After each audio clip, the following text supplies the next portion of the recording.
Okay, so here's the second part, the second game that I played on chess.com. Second snake and squeeze play. He was about a 1900 player. And so he opens, I have the black pieces, c5, e4, c5, knight f3. All right, so yeah, hits my center. I take back, develop my knight. He develops. I slide my queen in for a nice little sneaky play. I mean, it's not doing anything other than preparing, but he might sneak in with one of the knights to hit my queen. Power move number 2. I can try to pin him. So he slides back. Probably not best, but not bad either. Look at the evaluation. We got the evaluation up here, minus 0.1, which is not much of an edge. All right, so we got equal evaluation. Now I'm keeping his knight from hitting my queen. So yeah, we're just developing, preparing our pieces. He's keeping me out of b4. Maybe too cautious. b5. He castles, and I play bishop to b7. All right, now I have a good place to put my bishop, my dark squared bishop. He gave me a good reason. I don't want to double my pawns over there. So I'm defending. As Bobby Fischer said, black has to gain equality before he can think about attacking, because you're one step behind. All right, I'm defending the e5 square, right? Because now he can push, harass my knight. I've got 2 defenders on it. He has 2 attackers on that square.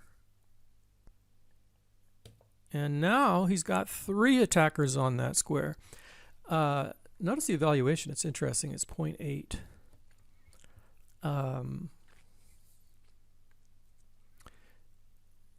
Probably because of that wasted knight move. But anyway, it's going down. So now I play a dubious plan.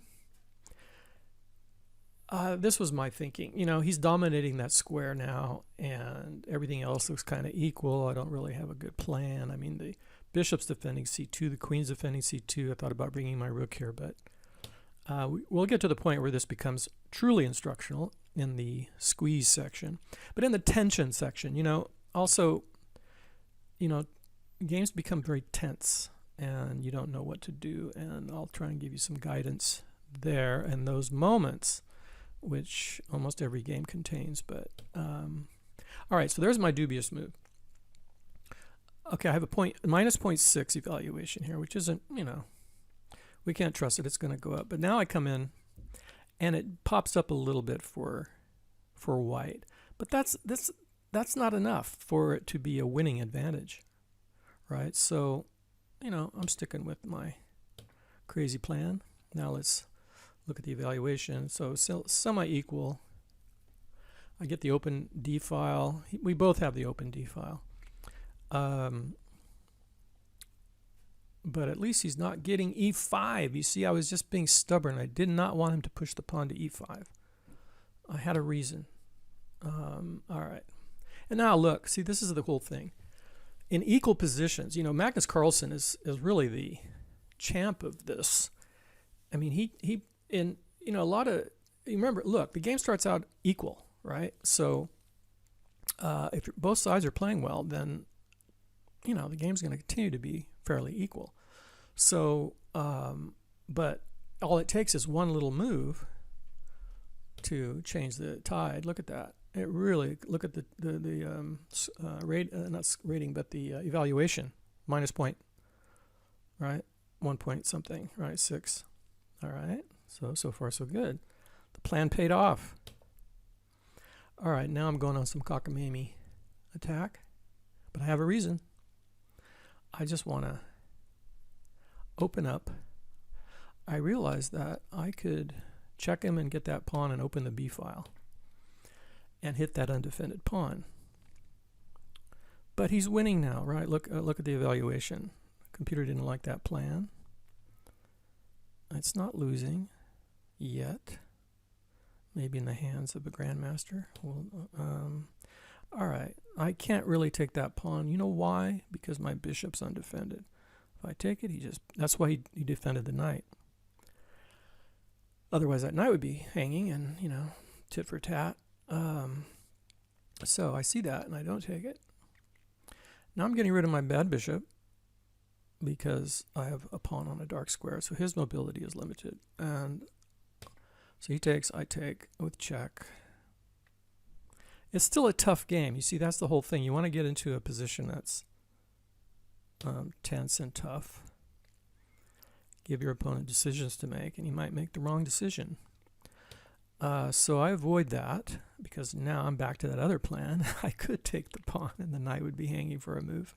But I don't really want him to penetrate my 7th rank with a rook because that's, a big advantage. So now I still can't take that because my bishop is hanging. Back to that again. Now it's defended. Now it is a threat, right? A real threat. And he defends it by moving it. See, the evaluation is still equal. So here we go. It gets really hard. This is a really hard position now. And there's a lot of maneuvering, right? He had 2 attackers, 1 defender. And so he's starting to snake in my territory. Slide back, defending the undefended bishop. Now he's got 3 attackers on there. And I pop up defending. 3 defenders, 3 attackers. And he's running out of ideas. All right. Now I have a plan. I can hit his rook and the bishop. Yeah, got something going on here. Got bringing another man into play, right? So I've got 3 guys over here, 4 guys with my queen. I have a little force majority over here if I can handle it right. I could probably, not lose a pawn, get one of my men into a good active position. All right, so he stops that plan, right? He stops my knight from coming to c5. And I'm moving my rook to a more active square. I think maybe I've had another reason. All right, so now it's the moment of truth. What do we do with the pawn? What do we do? I don't remember what I did. Let's see. Yeah, now I hit the rook. It's the Chicago way, right? A superior counterattack. But it was wrong because I thought I would get the bishop, but I can't because look at this. This is what happens. That pawn can, if I take the rook, the pawn takes the bishop, and he's going to get a rook back, and it becomes really bad, right? He forks. So I saw that, and I went, oh, well, I'm going to have to just trade off because I have enough defenders on that square. And I don't really get a whole lot out of this. Oh, wait, yes, I do. Look at the evaluation. Let me see. Oh, yeah, he's got the bad pawn now. And, yeah. All right, so now I go hitting the pawn. And now I want to snake into his position. So this is the whole point, right? I mean, that's your goal. Find more targets. He hits my knight, and now it's tactical calculations, right? So I go in and hit the rook with the intention, because he's not attacking my rook with his queen. So I have a little bit of time to maneuver my pieces. I do have a back rank weakness. I have to create some Luft soon. So now, yeah, so I created the Luft, and then, yeah, now he's got to go on the, see, black is getting a little domination here with the pieces into his enemy territory, and now I penetrate, snake in, and now I win a pawn. So I'll show you the rest of the game. Now it's a matter of technique. But this all materialized because of, good defense. I mean, that was the other thing I really should point out. Sometimes a good solid defense is, you have to, it depends on the game, but when you have to defend, but defend actively so that you can switch over to offense. And and then the game is tense, and now I'm going to get a nice square for my knight, and there we go, hitting the rook. I'll just finish this up. I think I've taught you everything I want to say in this video. We'll see. And so now it's a matter of technique, as they say. So I'm hitting the undefended knight. Still trying to keep the tempos up, keep the pressure up. Now I've snaked in, penetrate enemy territory, as I say in the book. And I've hit the 7th rank. Now, whoa, did I miss the, oh yeah, I missed this, look. Yeah, I saw it on the second move. I have a fork here. I got his queen in. So, you know, we're both running out of time.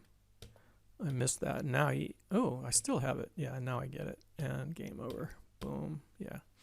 Okay, so I hope you got something out of this. If you did, please give it a thumbs up and pass it around.